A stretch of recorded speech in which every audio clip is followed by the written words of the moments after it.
Alice, have you decided whether you want to move in with us? I've told you many times, but I have no intention of living with you. But are you sure that you're not going to regret your decision? Yes, I'm sure I'm not going to change my mind about this. You're sure? How many times are you going to ask me that? Melanie is getting married. Oh, really? Good for her. Congratulations. Melanie's fiancé is still young, and he doesn't make much money. Well, I figured as much. Melanie is still young too. And I think the two of them will be living with us. I see. Isn't that good news for you? I'm sure you're thrilled about this. So now there's no need for you to ask us to move in with you. I just want to make sure that you don't regret your decision later, though. Were you even listening to what I said up until this point? Don't you understand that Sean wants to live with us? You're the only thing holding him back. I also miss not having him around the house. Won't you reconsider? Don't you feel bad for keeping Sean from me? What do you want me to say? Sean and I decided together that he'd be moving out of your house when we got married. You're a mother now. You should know how I feel. How can you not sympathize with me here? We told you that Sean would be moving out. You were okay with our decision before. What changed? Also, I don't intend on quitting my job. I love my job. Our home is close to where both Sean and I work. If we move to your place, it will take us over an hour to get to work. It just doesn't make any sense. That is not the point. Now that you have a daughter, doesn't it make sense for you to live with us? You're not listening to me. You're trying to make all the decisions here. You don't know what Sean really wants. Why do you assume that moving in is what he wants? Well, Sean is kind and he cares about his parents. He can't tell you how he really feels because you'll chew him out. If you try to listen to him, he'll tell you how he's really feeling. Well, how about you take this up directly with Sean then? You told Melanie that Sean married the wrong person. Instead of complaining to Melanie about me, why don't you let Sean know how you really feel about me? I would, but you don't let me see him as much as I want to. If you say yes to living together, everything will work out for the better, I assure you. And if you're going to continue working, you could use help from us in raising your child. There's a daycare at my workplace, so I don't need your help. Why are we even having this conversation right now? Melanie and her fiancé are moving in with you, so what's the problem? That is our son. I want Sean to take care of us if anything should happen to us as we get older. Melanie's fiancé needs to do the same for his family, so I can't expect them to look after us. That's why it's so important to us that your family move in with us. You should stop being so selfish and think about what's important for this family. You're part of this family now, so you should follow our rules. I haven't complained until now, but it's about time that you prioritize our needs before your own. I really do think that Sean chose the wrong person to marry. I can't rely on Melanie because she's going to be part of a new family soon. If you agree to come live with us, I'll ask Melanie and her fiancé to move out so the house won't be so overcrowded. Isn't that a bit rude? You can't do that to Melanie and her fiancé. Well, Sean is more important to me. I'm only being nice to you because you're married to my son. And if Sean is going to move in with us, I don't even need you to move. I see. I understand how you feel.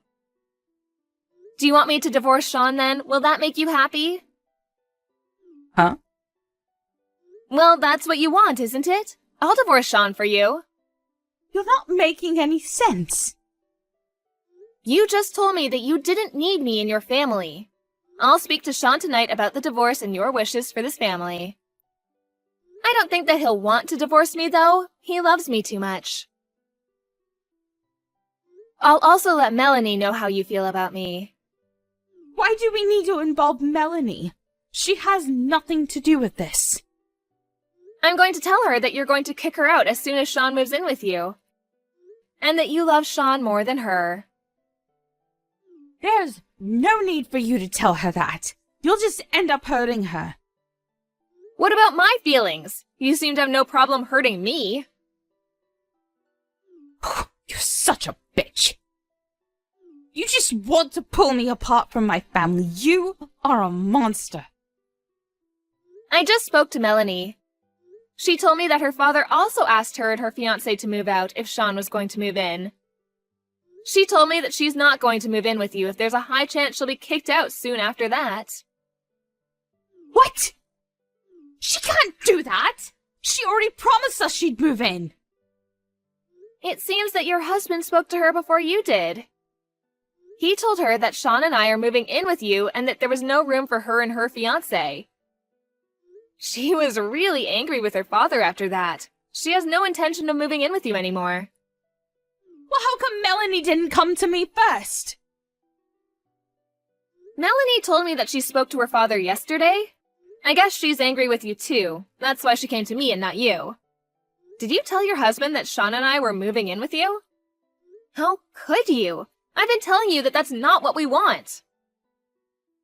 Well, I figured I could persuade Sean to move in. And I knew that I would have to ask Melanie to move out if Sean was moving here. I didn't think she would move out right away, though. And my husband wasn't supposed to say anything to Melanie. It's because you're being selfish and not thinking about what everyone else in this family wants. I'm sure that your husband became impatient with you and decided to let Melanie know what you were really thinking. Melanie already knows that we have no intention of moving in with you. But what about what Sean wants? What if he wants to live here with us? He would want to take care of us when we're too old to take care of ourselves. How can you assume that? You don't know anything. I don't think Sean wants to live with you. To be honest, I'm really annoyed that you keep on pestering us to move in with you. That's all you ever talk about. I'm starting to dread even seeing you face to face out of fear that you'll force us to move in with you. Melanie is also fed up with your behavior. She wants nothing to do with you anymore. As for Sean and I, we don't plan to come to see you for some time. We need a break. Melanie would never say that about me. You're just making things up to hurt me. She may be slightly annoyed, which is why she's siding with you now. But she'll come to her senses. I know she will. You said that Sean was more important to you than her behind her back. She was devastated when she found out. I didn't mean it like that. She misunderstood me. I meant to say that Sean is the older one, and as the older brother, he should be responsible for looking after us. Especially since Melanie is marrying into a new family soon. Melanie knows that you've been nagging us to move in with you. She agreed to move in with you in the first place because she felt sorry for Sean and I. She was just trying to protect us. She was really hurt when she found out that you favored Sean over her. I can totally understand why she would feel that way. What do you mean by that? Did you also tell her that I said her fiancé doesn't earn enough money? I didn't say anything to Melanie. She probably found out through her father. She wasn't trying to move in with you to save money. She was just being a good daughter. She was willing to look after you if Sean and I couldn't. She's your daughter. You should have known that Melanie would do something nice like this. She has a kind heart. I didn't mean to hurt Melanie's feelings. I really did want her to move in with us. But I figured that she'd want to move out eventually. I guess I was just trying to act strong. It just sounds like you're making a bunch of excuses. Shouldn't you be telling Melanie this directly instead of me? Well, Melanie won't pick up my calls. I think she's very angry with me. Would you mind telling her how I really feel? Melanie doesn't want to talk to you or hear what you have to say to her. I also showed Sean the conversation we've been having over chat up until now. He just got home from work. I thought that he ought to know how his mother was acting. What did Sean say? He said he'd rather cut off all ties with his parents than divorce me. Sean would never do that to us. Sean's my son. You're lying again. He can't abandon us. He's going to give you a call soon to talk to you directly about this. But first, he's going to talk things over with Melanie.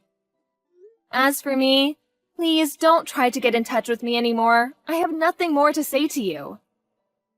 You stress me out. It's not good for my mental health. By the way, I'm pregnant with my second child. You're pregnant? When did you find out? Yes, I'm pregnant. Do you know if you're having a boy or a girl? It's a boy. That's great! Now you have more the reason to move in with us. Since Sean's going to cut all ties with you, I don't plan on introducing my new baby to you. You can't keep me from my own grandson. That's cruel, even for you. See, all you care about is yourself. Hasn't it ever occurred to you that we don't want to spend a minute more with you? You're stressing me and my family out. I'm sure we can work something out. We can come up with a plan that makes everyone happy. Could you please persuade Sean and Melanie not to be so mad at me? It's all a big misunderstanding. You can't take back the mean things you said about everyone. You're a grown-up. You, of all people, should know that. You treated me like an outsider, and you backstabbed your own daughter. You're a terrible person. I'm so sorry. I see how wrong that was now. Please forgive me. I didn't mean any of it. Seriously. We're not going to forget the horrible things you said about us. How about you and your husband take care of yourselves for the rest of your lives? Don't expect to be seeing your grandchildren anytime soon.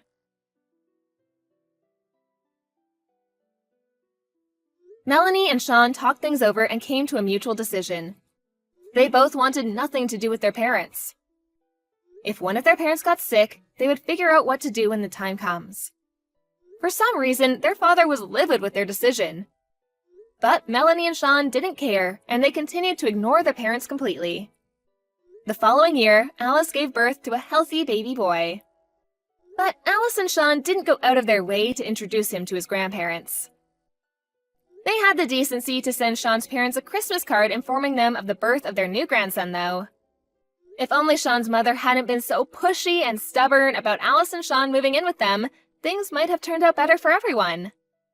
We're left to wonder whether Sean, Alice, and Melanie will ever forgive Sean's parents.